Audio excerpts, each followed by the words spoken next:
Morning, friends. Welcome back. It is 5 degrees today. A couple days ago it was 3 degrees. It's supposed to be, I heard on the radio station earlier, normal high temperature for this area this time of year is about 43 degrees. Not today. 25. It's cold. I need to do some eBay shipping, but then I'm going to get in the sugar bush. Stick with me. Learn some stuff.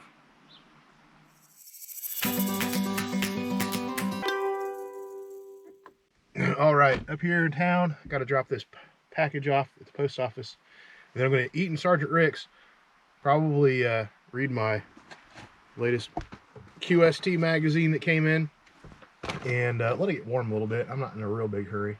Something I did think about on the way over here that I'd forgotten about is I've got 2 beehives I've got to move over. And I need to do it while it's really cold. So I don't know if I'll do that today or not. But it has to get done in the next couple of days. Today or tomorrow. All right, so yeah, slight change of plans. It's still really cold out, of course. But, wow, it says it's 2 degrees out now. That's cold. I'm gonna go move beehives. I've got 2 beehives over at my buddy's place, sort of sitting in the woods. There were bees in them a couple months ago, and I don't know, this cold snap might not make it through it, but I need to get those moved over to my place so I can manage them better and hopefully build them up, maybe split them, turn 2 hives into 4 hives, maybe catch a swarm, maybe hopefully have 5 or 6 hives by the end of the summer. Start pulling honey out of them. So I gotta go unload my transfer tank out of the back so I have room to put 2 beehives in. And I've got to prep the area where I'm going to put them at, and it's not getting any warmer. But that's okay because the bees won't be out flying around and stuff. If I wait too long and the days start warming up to 40, 45 degrees, there's a chance that they'll go out during the day. So you could still move them, but then I'd have to move them at night. A couple of other things to consider too. Probably talk about that here in a bit.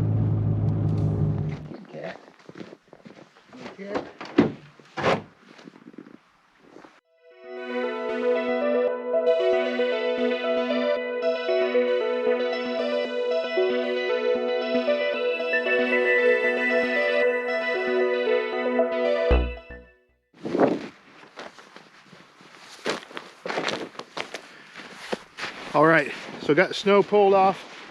Didn't want to set the block. I got some concrete blocks and some other stuff. I didn't want to set them on top of the snow melt, And I laid down some of this black, thick plastic stuff.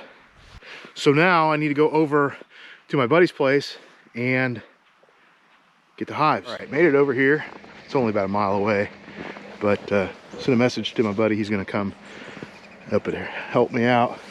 Snow is deep enough that my undercarriage is dragging. One of these 2 was active. I don't know which one.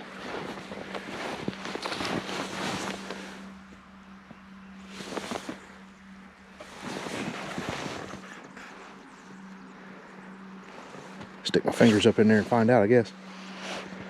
I don't think this one was because it's off the base.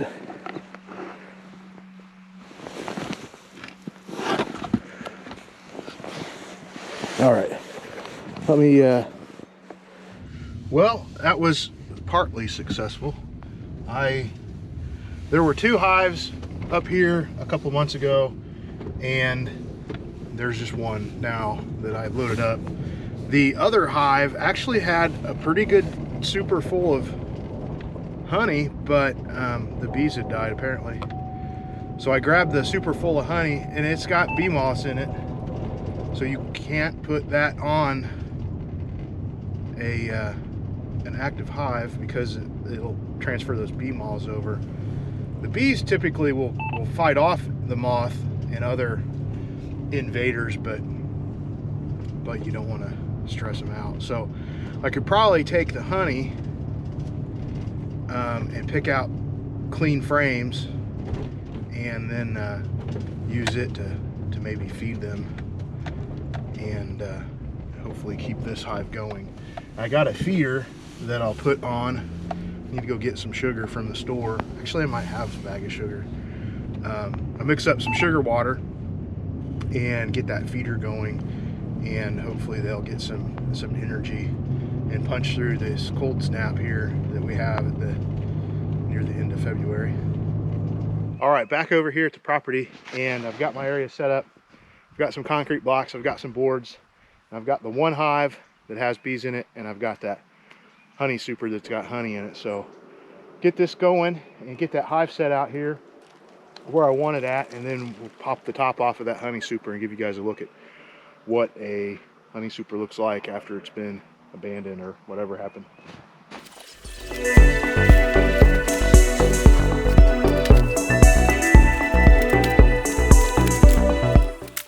All right, that didn't go too bad. It's pretty light. I'm really worried that they don't have enough food and honey stored in there. Well, honey stored in there, and honey is food. So I'm worried that they don't have enough honey to make it through this cold snap. And not only do they have to do that, they have to make it until they get other sources of food, which basically means things need to bloom and bud. So I'm gonna try to supplement their eating with some sugar water. I'll get that mixed up and put on there. So I've got my hive in place, and I want to put my sugar water mix in here. I filled this with about 3/4 of sugar and then put in hot water, so the sugar's still dissolving a little bit. But I've got an inner cap on this so it's not leaking. But I'll take that inner cap out, I'll put it in my little feeder, and then you turn it upside down and put it in the entrance of the hive, and then the bees can go in here and get sugar water to feed on.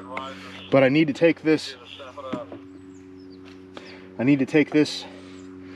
entrance reducer off and clean this up. There's some dead bees out here. I don't know if you guys can see those. Those are probably, those could be males. They kick the males out in the winter, and then they're just left to die. Those look a little small to be males, but it could be that they just haven't had enough food and some are dying. So they've got this glued in here a little bit. I want to take this entrance reducer off and put another one on that has space for my feeder. And this is a dual entrance reducer. It's got a really small opening, and then it's got a larger opening. The intent of an entrance reducer is to make a smaller opening that a small colony doesn't have to work as hard to defend from things that want to come in and maybe eat them.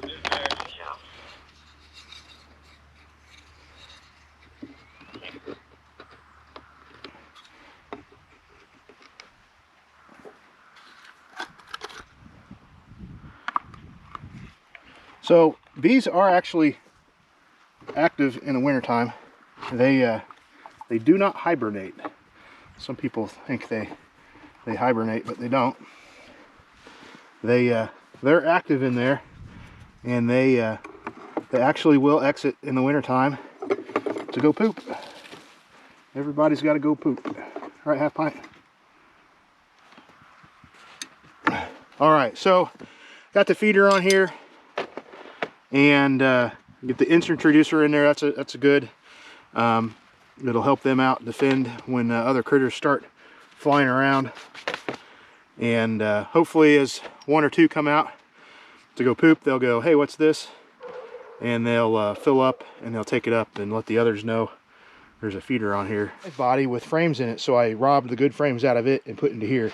So now I've got 4, maybe 4.5 to 5 frames that have at least about half full of honey in them, and then I use some other frames to fill in the space. Top here, and it's got a little bee escape on the back. So I've already taken the lid off this one, and it's got this top here. I just want to be able to quickly put stuff on here because I'm causing them to lose heat when I do this. So I've got that ready, almost. All right, so I'll just take this off and lift that up, and they'll have a bunch of honey in there. Ending mileage 12 I see you. 450. Oh, that's heavier than I thought. All right. Sorry I couldn't show you guys, but there was a good amount of bees moving in there right at the top of the hive.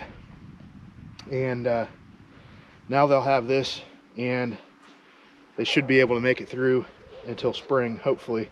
So I got a bunch more honey on them. I got feeding going, got the entrance reducer on there. But I think that's it. Bee mission, I think, is complete. Got a little bit of cleanup to do. I'm noticing things that need repaired and painted and worked on.